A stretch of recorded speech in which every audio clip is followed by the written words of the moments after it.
Avez-vous certainement déjà eu l'impression que quelque chose d'invisible drainait votre énergie et votre harmonie, sans savoir exactement de quoi il s'agissait? Découvrez la vérité surprenante cachée dans les plantes que vous placez dans votre maison et comment un simple changement peut rétablir non seulement l'équilibre de notre environnement, mais aussi celui de notre âme. Chaque élément que nous plaçons à l'intérieur de nos maisons peut avoir un grand impact sur le monde. C'est à travers nos yeux, et c'est le monde spirituel. Imaginez un petit village où tout le monde vit heureux et en paix, comme s'il s'agissait d'un grand jardin rempli de fleurs et de papillons colorés. Dans cet endroit, les gens se connaissent par leur nom, se sourient et s'entraident. C'est un endroit tellement paisible qu'on dirait que le temps passe plus lentement. Maintenant, pensez que dans ce village vit May, une dame très aimée de tous, connue pour sa gentillesse et sa sagesse.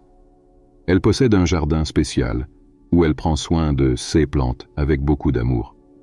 Un jour, quelque chose d'incroyable se produit dans le jardin de May. Une plante apparaît complètement différente de toutes les autres. Une plante que personne n'a jamais vue auparavant. Ses feuilles vert vif semblent pleines de mystères, comme si elles contenaient des histoires anciennes et secrètes. La plante est si unique que même le vent semble s'arrêter pour écouter ce qu'elle a à dire, soufflant doucement à travers ses feuilles. May, avec sa curiosité et sa sagesse, se rend vite compte qu'il ne s'agit pas d'une plante ordinaire. Elle estime que cette plante a apporté quelque chose de nouveau au village, quelque chose qui pourrait changer la vie paisible qu'ils mènent tous. Et May avait raison. Peu de temps après l'apparition de cette mystérieuse plante, d'étranges choses commencent à se produire dans le village. Des amis qui ont toujours ri ensemble commencent à se disputer pour des raisons idiotes. Des familles qui ont toujours vécu en harmonie commencent à avoir de petites disputes, et un étrange sentiment d'agitation commence à se propager dans l'air. Mais May n'est pas quelqu'un qui abandonne facilement. Elle sait que pour ramener la paix au village, elle doit mieux comprendre cette plante et découvrir pourquoi elle est apparue dans son jardin. Avec l'aide du bibliothécaire du village, un homme très intelligent et amoureux des livres anciens, May se lance dans des recherches. Ils découvrent ensemble que la plante est connue dans des histoires très anciennes et qu'elle a toujours été considérée comme le signe de grands changements à venir. May a alors une brillante idée. Elle se rend compte que, tout comme la mystérieuse plante est apparue dans son jardin, elle peut trouver un moyen d'utiliser cette situation pour améliorer encore la vie dans le village. May commence à parler aux gens, leur expliquant ce qu'elle a appris sur la plante et leur montrant que même face aux défis et aux changements, ils peuvent grandir ensemble et devenir encore plus unis. Petit à petit, le village commence à se transformer. Les gens se rendent compte que les petites disputes et les désaccords étaient comme des mauvaises herbes qu'il fallait enlever pour que le jardin communautaire puisse fleurir à nouveau. Inspiré par May, tout le monde commence à travailler ensemble, en prenant soin les uns des autres et de l'endroit où ils vivent. Ainsi, la plante mystérieuse, qui semblait au début être un signe de trouble, devient un symbole d'unité et de croissance. Imaginez que vous ayez trouvé une clé magique capable d'ouvrir un coffre rempli de secrets cachés depuis des années dans un grenier poussiéreux. Lorsque vous tournez la clé et soulevez le couvercle, vous découvrez non seulement des objets anciens, mais aussi des histoires, des souvenirs et même des mystères non résolus. Imaginez maintenant que cette clé magique soit une plante très particulière appelée Lengua de Suegra, qui a poussé de manière inattendue dans le jardin de May, une dame très estimée dans son petit et paisible village. La découverte de cette plante unique commence à modifier le tissu même de la communauté. C'est comme si, en grandissant, elle tissait une nouvelle histoire pour le village, tirant des fils invisibles qui commencent à changer les relations entre les gens. Des amitiés qui semblaient solides et inébranlables commencent à apparaître vulnérables. De minuscules fissures apparaissent, comme de fines lignes sur une porcelaine antique, indiquant que quelque chose de profond est en mouvement. Jusqu'alors, l'harmonie était la mélodie qui accompagnait la vie quotidienne du village. Mais maintenant, cette mélodie semble désaccordée. Les familles qui vivaient à l'unisson, célébrant la vie ensemble, se retrouvent confrontées à une fragilité inattendue. C'est comme si la plante avait le pouvoir mystérieux de révéler ce qui était caché, faisant remonter à la surface des sentiments et des pensées qui, peut-être, seraient mieux s'ils restaient cachés. May, remarquant ces changements subtils mais profonds, se sent obligée d'agir. Elle sait que l'équilibre du village dépend de la compréhension de cette plante et de ceux qu'elle représente. May entame alors un voyage de découverte, cherchant à comprendre la véritable nature de la Langua de Suegra et pourquoi elle a choisi de cultiver son jardin. Les recherches de May l'entraînent sur des chemins inattendus. Elle fouille dans les livres anciens et les légendes, discute avec les anciens du village et réalise même de petites expériences dans son jardin. À chaque pas, elle se rapproche de la vérité, réalisant que la plante n'est pas une simple coïncidence, mais le signe que le village est prêt à affronter et à guérir de vieilles blessures. Ce que May découvre, c'est que, tout comme les plantes ont besoin d'être taillées et soignées pour s'épanouir pleinement, les relations humaines ont également besoin d'attention et de soins. Langua de Suegra, avec sa présence énigmatique, enseigne à chacun une précieuse leçon sur la vulnérabilité, la force et la beauté de se reconnecter avec les autres à un niveau plus profond. May a une mission très spéciale: sauver son village bien-aimé d'un mystère que personne ne peut comprendre. May est une personne très courageuse et intelligente, qui a toujours cru en l'importance de la paix et de l'amitié. Mais soudain, quelque chose d'étrange commence à se produire et elle sait qu'elle doit agir vite. May décide alors de s'adresser à la seule personne qui pourrait l'aider à résoudre cette grande énigme. Le bibliothécaire du village, un homme très sage qui sait tout des livres anciens et des histoires oubliées. Imaginez une vieille bibliothèque pleine de livres poussiéreux et cette odeur de vieux papier. C'est là que May et la bibliothécaire commencent à chercher des réponses. Ils passent des heures et des heures à chercher, à tourner des pages et des pages, jusqu'à ce qu'ils trouvent enfin quelque chose de très intéressant sur la Langua de Suegra, la plante mystérieuse apparue dans le jardin de May. Ils découvrent que cette plante n'est pas commune, elle est très, très particulière. Les textes anciens disent qu'il possède une énergie très puissante, capable de révéler des secrets et de mettre en lumière des conflits dont personne ne connaissait l'existence. C'est comme si cette plante pouvait montrer ce qui est caché, faisant voir aux gens ce qui doit être vu. Pensez maintenant à May et au bibliothécaire, assis sur le sol de la bibliothèque, entouré de livres, avec une bougie allumée illuminant les pages qu'ils viennent de découvrir. Ils se rendent compte que la plante n'est pas la cause des problèmes, mais plutôt un moyen de révéler ceux qui étaient déjà là, cachés dans l'ombre. C'est une grande découverte, mais aussi un grand défi, car ils savent désormais que la solution n'est pas simplement de se débarrasser de la plante, mais d'affronter les conflits qu'elle a mis en lumière. May, avec sa détermination et son courage, décide qu'il est temps d'agir. Elle rassemble tout le monde dans le village et leur raconte ce qu'elle a découvert. Les gens sont surpris, certains même un peu effrayés, mais May parle avec tellement d'affection et de sincérité que tout le monde commence à l'écouter. Ensemble, ils commencent à parler, partageant des histoires et des sentiments longtemps cachés. C'est un moment de grande émotion, où chacun commence à comprendre un peu plus l'autre. La Langua de Suegra, qui semble avoir le pouvoir non seulement de changer la paix du village, mais aussi de faire affronter May à des choses qu'elle n'a jamais voulu voir. Désormais, May n'essaie pas seulement de sauver son village de l'effondrement à cause de la discorde que la plante semble provoquer. Elle est également dans un voyage très personnel, regardant à l'intérieur d'elle-même, ses propres insécurités et ses peurs qu'elle a cachées pendant si longtemps. C'est comme si la plante possédait un miroir magique qui montre à May non seulement le reflet de son visage, mais aussi son cœur et son âme.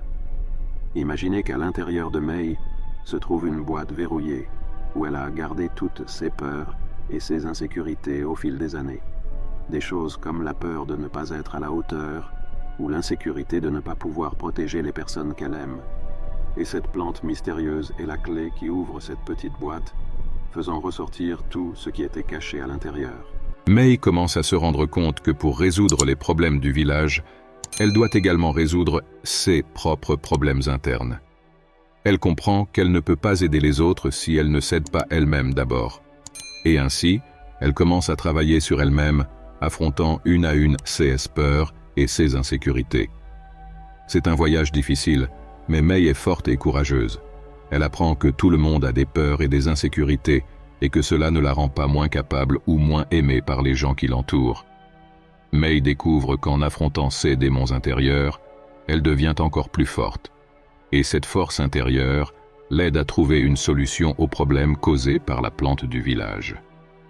Au milieu de sa recherche inlassable d'une solution, Mei trouve un nouvel indice, un nouveau chapitre de son aventure, et cet indice l'amène à découvrir une plante extraordinaire, la lengua de Yerno.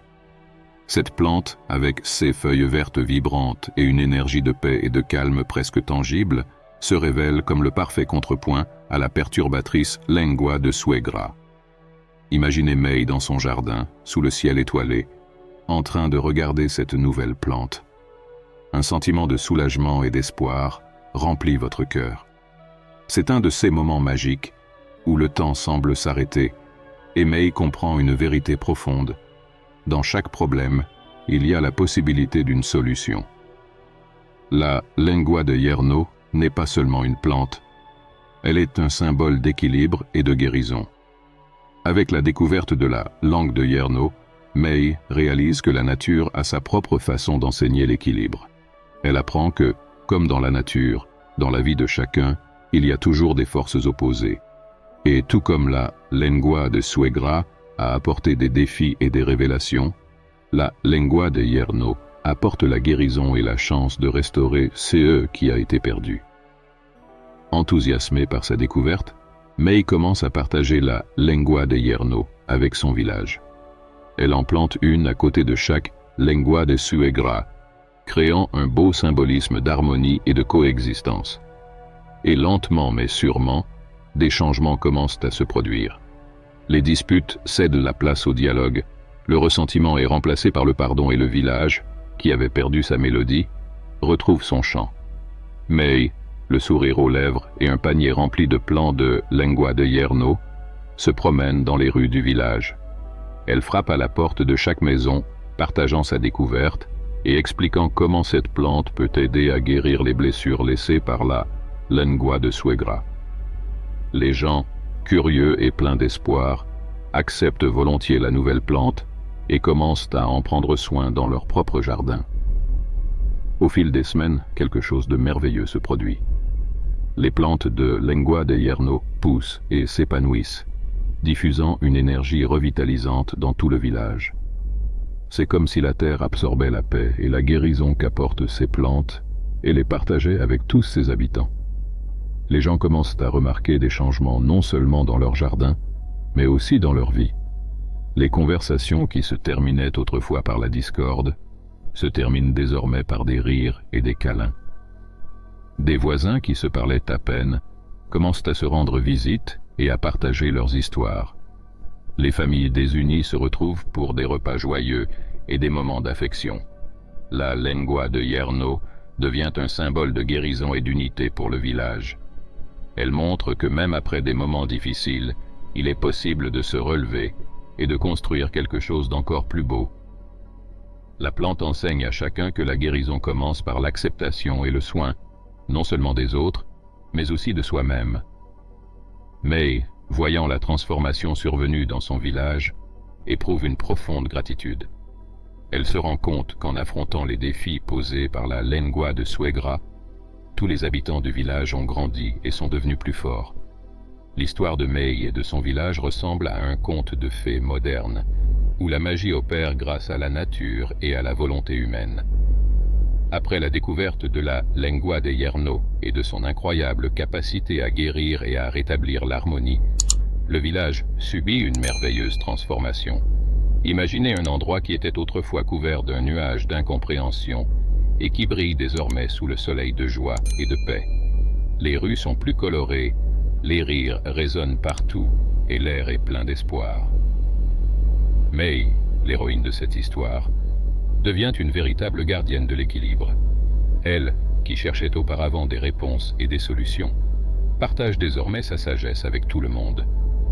Avec une sérénité qui inspire, Mei enseigne aux villageois que faire face et résoudre les conflits internes est le chemin vers une vie harmonieuse. Elle montre que, tout comme ils prenaient soin des plantes lengua de Yerno dans leur jardin, ils devraient aussi prendre soin de leur cœur et de leur esprit. La renaissance du village est une célébration de la vie à l'état pur. Les familles se réunissent pour des fêtes pleines de rire et de bonne nourriture. Les enfants jouent librement dans les rues et les personnes âgées partagent des histoires pleines de sagesse. Le village, autrefois divisé, est désormais uni comme jamais auparavant, prouvant que l'amour et la compréhension sont les véritables forces qui font bouger le monde. L'histoire de Mei et du village se propage aux lieux voisins, inspirant d'autres communautés à rechercher l'harmonie et la paix. Mei devient connue comme la femme qui a apporté l'équilibre à un endroit qui avait oublié le sens du vrai bonheur. Son voyage, qui a commencé avec une simple plante mystérieuse dans son jardin, s'est transformé en une leçon de vie pour tous. L'histoire de Mei et de son village nous amène à une scène finale touchante et pleine d'espoir. Imaginez un champ verdoyant où les enfants courent joyeusement, rient et jouent parmi les lenguas de Yerno qui fleurissent désormais partout. Ces plantes, qui étaient autrefois la solution pour rétablir l'harmonie, sont désormais devenus les compagnons de jeu de la nouvelle génération. Ils grandissent dans un environnement où la paix et la compréhension sont des valeurs fondamentales, un héritage précieux laissé par Mei et sa communauté. Mei, désormais une figure respectée et aimée, regarde de loin, un sourire serein sur le visage. Elle voit le résultat de son parcours, la transformation qui a commencé avec une simple plante dans son jardin et qui s'étend désormais au-delà de son village. Elle comprend que le véritable équilibre n'est pas quelque chose qui s'impose de l'extérieur, mais quelque chose qui jaillit de l'intérieur de chacun de nous. C'est un équilibre qui commence par le courage d'affronter nos propres défis, de prendre soin de nos propres racines, et ainsi permettre à l'harmonie de s'épanouir autour de nous. Cette histoire nous laisse un message puissant. Entre nos mains se trouve le pouvoir de choisir le type de jardin que nous voulons cultiver dans nos vies. Nous pouvons choisir la lengua de Suegra, permettant au conflit et à la discorde de prendre le dessus sur notre vie quotidienne, ou nous pouvons choisir la lengua de Yerno, recherchant la guérison et la paix pour nous-mêmes et pour ceux qui nous entourent. Le choix de Mei de faire face aux difficultés et de rechercher des solutions qui favorisent le bien-être commun nous incite à réfléchir sur nos propres choix. Elle nous montre qu'en s'attaquant aux racines de nos problèmes et en affrontant nos vérités, nous avons la capacité de transformer non seulement notre environnement, mais aussi notre propre être. Alors, à la fin de cette histoire, on se demande « Quelle plante choisirons-nous de faire pousser dans notre jardin ?» La réponse à cette question pourrait déterminer le type d'héritage que nous laisserons aux générations futures, tout comme Mei a laissé le sien. C'est un choix qui peut paraître simple, mais qui a le pouvoir de changer le monde, une plante à la fois.